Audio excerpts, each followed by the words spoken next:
ये क्लास ऐसे लोगों के लिए है जिन्हें बिल्कुल भी इंग्लिश पढ़ना नहीं आता या इंग्लिश पढ़ने में थोड़ी बहुत दिक्कत होती है। मेरी गारंटी है कि इस क्लास को लेने के बाद आपको इंग्लिश पढ़ने में एक भी दिक्कत नहीं होगी, क्योंकि मैं आपको इस क्लास में एक एक अक्षर को पढ़ने का तरीका बताऊंगा और ट्रिक बताऊंगा कि कैसे इंग्लिश को पढ़ा जाता है। तो चलिए फिर हम लोग करते हैं शुरुआत, पहली मीनिंग को पढ़ते हैं। देखिए यहाँ पे लिखा है यूएन। अगर आपको इंग्लिश में कहीं पर यूएन लिखा मिले तो यूएन को हम लोग पढ़ते हैं अन, यानी आपको यूएन लिखा मिले तो क्या पढ़ना है, अन। तो इतनी मीनिंग क्या बनी, अन।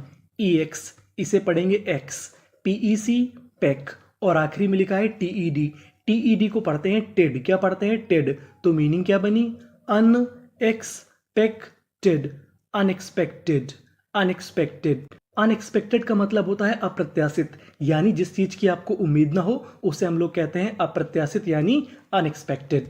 आगे चलते हैं, आगे वाली मीनिंग को पढ़ते हैं। अब देखिए यहाँ पे लिखा है CUM।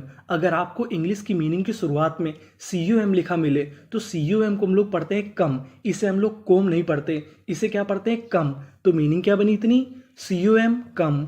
PLE, plea. TE, इसे पढ़ेंगे टा।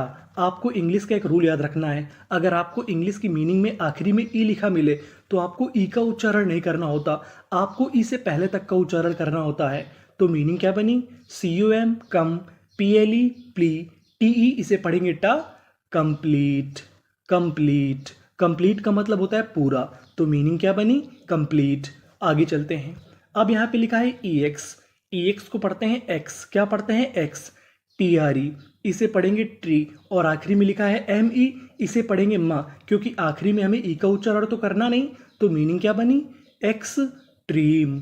एक्सट्रीम, एक्सट्रीम का मतलब होता है अत्यधिक, तो क्या बनी मीनिंग, एक्सट्रीम। आगे चलते हैं, आगे वाली मीनिंग को पढ़ते हैं। अब आपको यहाँ पे दो चीज़ों पे याद रखना है, पहला तो है PRE, दूसरा है ER। PRE को हम लोग इंग्लिश में पढ़ते हैं प्री, क्या पढ़ते हैं, प्री। और आखिरी में लिखा है ER। ER को पढ़ते हैं अर, क्या पढ़ते हैं, अर। तो मीनिंग क्या बनी, PRE प्री, FER फर, प्रीफर। प्रीफर, प्रीफर का मतलब होता है प्राथमिकता, तो मीनिंग क्या बनी, प्रीफर। अब हम लोग आगे चलते हैं। यहाँ पे हमें दो जगह गौर करना है, पहला तो OUS, दूसरा LY।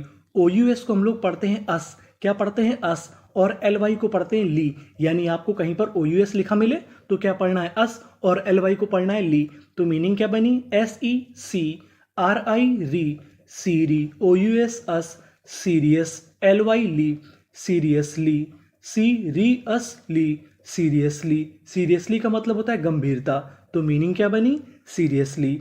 आगे चलते हैं, आगे वाली मीनिंग को पढ़ते हैं। अब देखिए यहाँ पे लिखा है PRE, और आपको पता है कि PRE को क्या पढ़ना है, प्री। और यहाँ पे लिखा है OUS, इसे क्या पढ़ना है, अस। और यहाँ पे LY, इसे भी क्या पढ़ना है, ली। तो मीनिंग बिल्कुल आसान होगी, क्या बनी, PRE pre, VIV Privi, OUS LY असली, प्रीवियसली। Previously, previously. प्रीवियसली का मतलब होता है पिछला, तो मीनिंग क्या बनी, प्रीवियसली। आगे चलते हैं, आगे वाली मीनिंग को पढ़ते हैं। यहाँ पे आपको गौर करना है SION पर। SION को हम लोग पढ़ते हैं शन, और कभी कभार जन भी पढ़ते हैं, लेकिन अभी हमें यहाँ पे क्या पढ़ना है, शन। तो मीनिंग क्या बनी, IN in, TEN ten, SION शन, इंटेंशन। Intention, intention. इंटेंशन का मतलब होता है इरादा, तो मीनिंग क्या बनी, इंटेंशन। आगे वाली मीनिंग को पढ़ते हैं।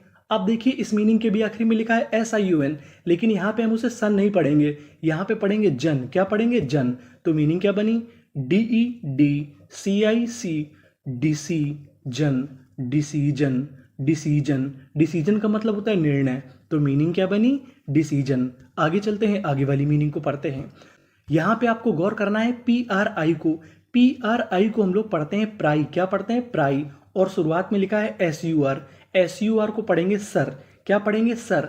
और आखिरी में हमारा SE, इसे पढ़ेंगे सा, चाहे तो आप जा भी पढ़ सकते हैं। तो मीनिंग क्या बनी, सरप्राइज। सरप्राइज, सरप्राइज का मतलब होता है आश्चर्य, आप चाहे तो इसे क्या बोल सकते हैं, सरप्राइज। सरप्राइज और सरप्राइज दोनों ही हमारे सही माने जाएंगे। आगे चलते हैं, आगे वाली मीनिंग को पढ़ते हैं। देखिए यहाँ पे लिखा है PRI, आपको पता है कि PRI को क्या पढ़ना है, प्राई, तो हमने यहाँ पे लिख दिया प्राई। आगे लिखा है O, प्राई ओ। RI री, और TY को पढ़ते हैं टी, तो मीनिंग क्या बनी, प्राई और री टी, प्रायोरिटी। प्रायोरिटी। प्रायोरिटी का मतलब होता है प्राथमिकता, तो मीनिंग क्या बनी? प्रायोरिटी। आगे चलते हैं, आगे वाली मीनिंग को पढ़ते हैं। ये मीनिंग आपको काफ़ी बड़ी लग रही होगी, लेकिन हकीकत में बहुत छोटी है। बड़ी मीनिंग को पढ़ने का तरीका होता है कि हम उसे टुकड़ों में तोड़ तोड़ के पढ़ें। जैसे यहाँ पे शुरुआत में आपको लिखा मिलेगा PER। PER को पढ़ते हैं इंग्लिश में पर, यानी आपको इंग्लिश में कहीं पर PER लिखा मिले तो इसे क्या पढ़ते हैं? पर। और आखिरी में लिखा है ANCE, इसे पढ़ते हैं एंस। क्या पढ़ते हैं? एंस। तो मीनिंग क्या बनी? PER पर, FOR फॉर, पर फॉर, MANCE, यहाँ पे हमारा ANCE जुड़ जाएगा तो मीनिंग क्या बनी? परफॉर्मेंस। परफॉर्मेंस। परफॉर्मेंस का मतलब होता है प्रदर्शन, तो मीनिंग क्या बनी? परफॉर्मेंस। आगे चलते हैं, आगे वाली मीनिंग को पढ़ते हैं। यहाँ पे लिखा है SUS। SUS को पढ़ते हैं शस, यानी आपको इंग्लिश में कहीं पर SUS लिखा मिले तो आपको क्या पढ़ना है? शस। और आखिरी में लिखा है ENCE, इसे भी पढ़ते हैं एंस। जैसे ANCE को पढ़ते थे एंस, तो इसे भी क्या पढ़ेंगे? एंस। तो मीनिंग क्या बनी? सस, PEN, पेन, और आखिरी में ऐसी सस्पेंस। सस्पेंस। सस्पेंस का मतलब संदेह, तो मीनिंग क्या बनी? सस्पेंस। आगे चलते हैं। अब आपको यहाँ पे एक रूल याद रखना है। यहाँ पे T हमारा 2 बार लिखा है, और इंग्लिश का रूल होता है अगर आपको इंग्लिश की मीनिंग में कोई अक्षर अगर 2 बार लिखा मिले तो उसे पढ़ते खाली एक बार है। कहने का मतलब T 2 बार लिखा है लेकिन पढ़ेंगे एक बार, तो इतनी मीनिंग क्या बनी? ATTEN, attain, DANCE, dense, attendance. Attendance. Attendance. Attendance का मतलब होता है उपस्थिति, तो मीनिंग क्या बनी? अटेंडेंस। आगे चलते हैं, आगे वाली मीनिंग को पढ़ते हैं। यहाँ पे लिखा है PRE, और आपको पता है कि PRE को क्या पढ़ना है? प्री। और आखिरी में लिखा है BLE। BLE को पढ़ते हैं बल, यानी आपको इंग्लिश में कहीं पर BLE लिखा मिले तो उसे क्या पढ़ना है? बल। तो मीनिंग क्या बनी? प्री AM, इसे पढ़ेंगे M। क्या पढ़ते हैं? M। तो मीनिंग प्रीएम्बल। प्रीएम्बल। प्रीएम्बल का मतलब होता है प्रस्तावना, तो मीनिंग क्या बनी? प्रीएम्बल। आगे चलते हैं, आगे वाली मीनिंग को पढ़ते हैं। ये मीनिंग भी हमारी काफ़ी बड़ी है, तो हम क्या करते हैं? इसे टुकड़ों में तोड़ तोड़ के पढ़ते हैं। जैसे CON, इसे क्या पढ़ते हैं? कॉन। क्या पढ़ते हैं? कॉन। STI, स्टी, कॉन्स्टी। TU, इसे पढ़ेंगे ट्यू। क्या पढ़ेंगे? ट्यू। और आखिरी में लिखा है TIUN। अगर आपको इंग्लिश में कहीं पर TIUN लिखा मिले तो TIUN को पढ़ते हैं शन। ध्यान दीजिएगा, TIUN को क्या पढ़ना है? शन। तो हमने यहाँ पे लिख दिया शन, तो मीनिंग क्या बनी? कॉन्स्टिट्यूशन। कॉन्स्टिट्यूशन। कॉन्स्टिट्यूशन का मतलब होता है संविधान। कॉन्स्टिट्यूशन। कॉन्स्टिट्यूशन।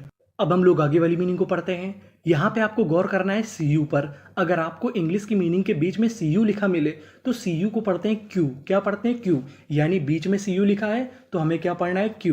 तो मीनिंग क्या बनी? PE, पे, CU, Q, पेक्यू। LI, ली, AR, इसे पढ़ेंगे अर, तो मीनिंग क्या बनी? पेक्यूलियर। पेक्यूलियर। पेक्यूलियर। पेक्यूलियर का मतलब होता है अजीब। पेक्यूलियर।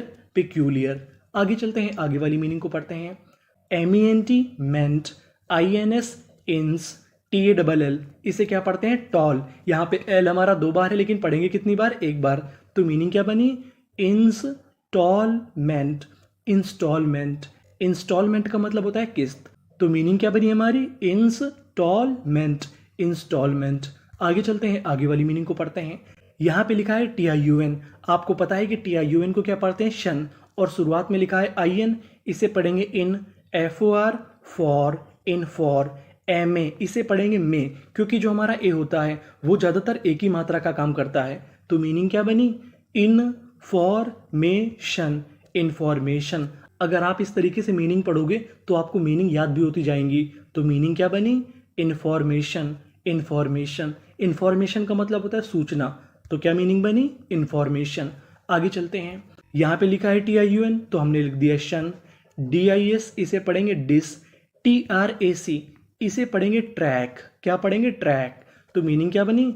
डिस्ट्रैक्शन। डिस्ट्रैक्शन। डिस्ट्रैक्शन का मतलब होता है भटकना, तो मीनिंग क्या बनी? डिस्ट्रैक्शन। डिस्ट्रैक्शन। आगे चलते हैं, आगे वाली मीनिंग को पढ़ते हैं। अब आपको यहाँ पे गौर करना है GTH पर। GTH को हम लोग पढ़ते हैं था। क्या पढ़ते हैं? था। तो मीनिंग क्या बनी? STRE, इसे पढ़ेंगे स्ट्रे। क्या पढ़ेंगे? स्ट्रे। और N है हमारा तो आधा ना लिख दिया, तो मीनिंग क्या बनी? स्ट्रेंथ। स्ट्रेंथ। स्ट्रेंथ का मतलब होता है ताकत, तो मीनिंग क्या बनी? स्ट्रेंथ। तो ये थी हमारी इंग्लिश की मीनिंग। अब हम लोग एक काम करते हैं कि इनका रिवीजन कर जाते हैं, फिर से पढ़ जाते हैं। Unexpected, complete, extreme, prefer, seriously, previously, intention, decision, surprise, priority, performance, suspense, attendance, preamble, constitution, peculiar, installment, information, distraction, strength. Thank you for watching.